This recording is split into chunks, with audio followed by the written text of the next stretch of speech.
महाराष्ट्र राज्यामध्ये 2015च्या गोवंश हत्या कायद्याबंदीच्या नंतर महाराष्ट्रामध्ये कुरेशी समाज मोठ्या प्रमाणामध्ये रस्त्यावर उतरलेला आहे आणि आज अहमदपूर शहरामध्ये कुरेशी समाजाच्या वतीनं या ठिकाणी उपविभागीय कार्यालयासमोर आज मूक मोर्चा काढण्यात आलेला आहे। नेमक्या यांच्या काय मागण्या आहेत हे आपण त्यांच्याकडून जाणून घेणार आहोत।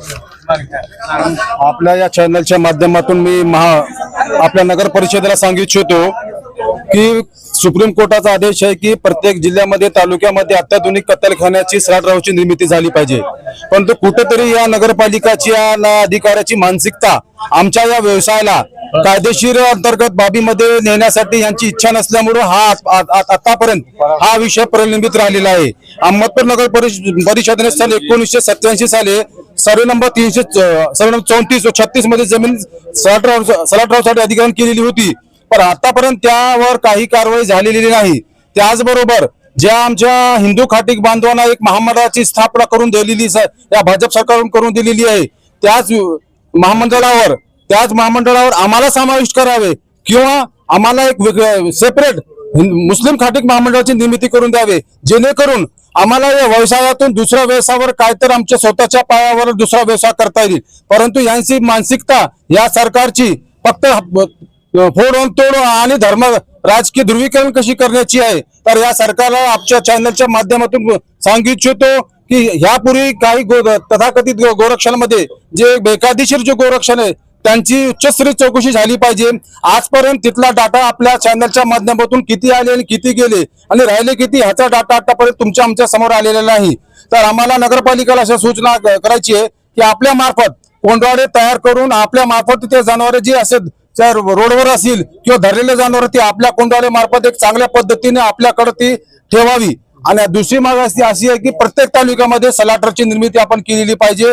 आणि जे भाकर जेवणाचा प्रश्न आहे हा भाकर जेवणाचा प्रश्न हा फार गंभीर आहे, कारण की आपण पाहतो हा देश कृषी प्रधान देश आहे। आज आपण सगळे बाजार बंद असल्यामुळे ग्राम व्यवस्था सगळी कोलमडलेली आहे। तुम्हाला एक साधी गोष्ट सांगू इच्छितो की आज आमच्या ह्या बंदमुळे महाराष्ट्र बंदमुळे पर दिवस 1000 कोटीचं नुकसान शेतकरी बांधवाचं होत आहे।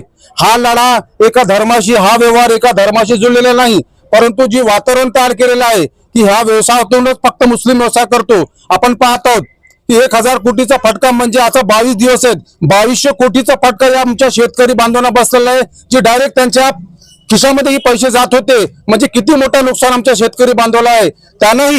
त्यानंही या आंदोलनामध्ये सक्रिय आपला भाग आता भागवावा। आणि त्याचबरोबर आपण पाहतो की ह्या आपल्या देशामध्ये बीफ एक्सपोर्ट जगात दुसरा नंबर आलेला आहे। म्हणजे बीफ एक्सपोर्ट करत असताना तिकडे वाढ करायची, त्यांना अनुदान द्यायचं, म्हणजे स्थानिक जे लोक आहेत जे व्यवहार करतात आपल्या देशातील बांधव आहेत, ज्या कायदेशीर बाबीला संवैधानिक पद्धतीने मानून व्यवहार करत असताना त्यांना कुठेतरी कायद्याच्या अडचणीत आणून त्यांचा व्यवहार उद्ध्वस्त करण्याचा आणि या कॉर्पोरेट आणि कॉर्पोरेशन घरांना सगळा व्यवहार डायव्हर्ट करण्याचा सरकारची नीती आहे असं आम्हाला वाटतो। तो आम्हाला आपल्या चॅनलच्या माध्यमातून सांगू इच्छितो की आमच्या ज्या मागण्या आहेत आपण आपल्या खंबीरपणे, कारण की चौथा स्तंभ आपण आहेत, त्यासाठी आपल्या सामान्य माणसाला जोपर्यंत न्याय मिळत नाही लोकशाही मजबूत होत नाही असं मला वाटतंय।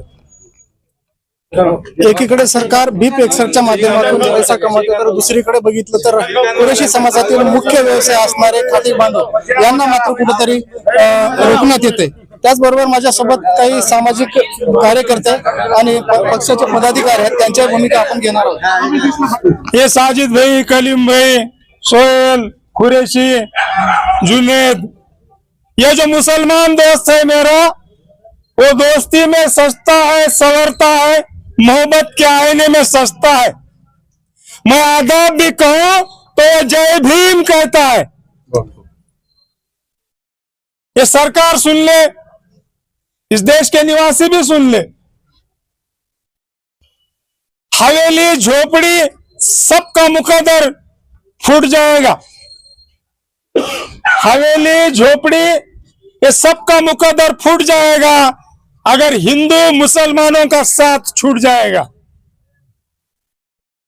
मोहब्बत और प्यार से इस देश में रहे कायम, नहीं तो ये भारत बट्टे बट्टे में बट जाएगा। या देशामधल्या सरकारला विनंती आहे, इथलं बीफ म्हणजे मटण गाई म्हशी बैलाचं मटण ह्या विदेशामध्ये पाठवणाऱ्या कंपन्या ह्या कुरेशी बांधवांच्या नाहीत किंवा मुस्लिम बांधवांच्या नाहीत, तर त्या बीफ एक्सपोर्ट करणाऱ्या कंपन्या ह्या इथल्या ब्राह्मणवाद्यांच्या, मनोवाद्यांच्या, RSSच्या लोकांच्या आहेत. हे आपण तपासून बघावं. राहिला भाकड जनावरचा प्रश्न, या शेतकऱ्यांच्या, या ग्रामीण भागातली जी शेतकरी आहेत, ज्यांच्या ना दुधाचे जनावर आहेत, ज्यांचं वय झालेलं आहे, आता साजिद भाईने सांगितल्याप्रमाणे या जनावरांचं शेतकऱ्यांनी करायचं का?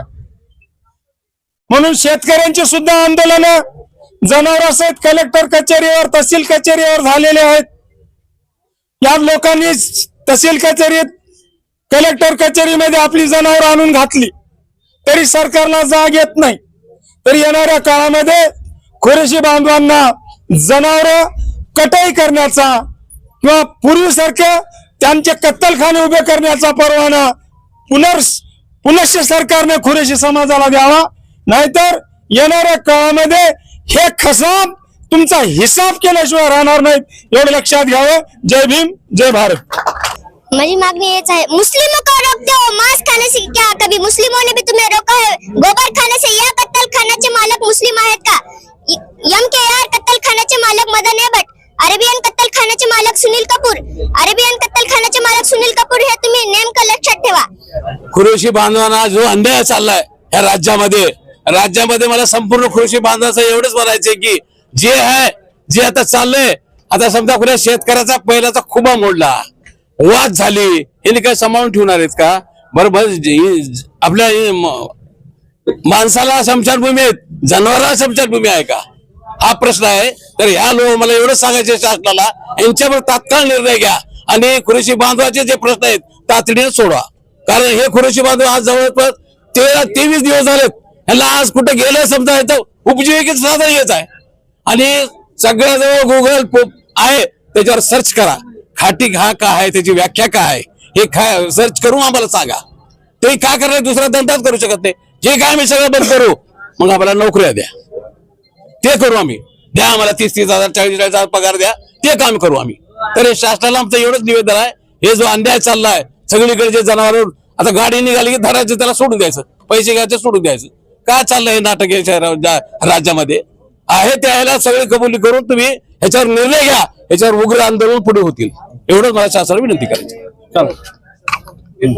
पार्श्वभूमी तर हिंदू बांधवाबरोबरच मुस्लिम बांधव आणि खाटीक बांधव यांचा प्रामुख्याने व्यवसाय असलेला बीफ विक्री यावर मात्र शासनानं लवकरात लवकर निर्णय घ्यावा अशी मागणी या आंदोलनाच्या माध्यमातून आता केली जात आहे. ATN मराठीसाठी मी भीमराव कांबळे, अहमदपूर, लातूर.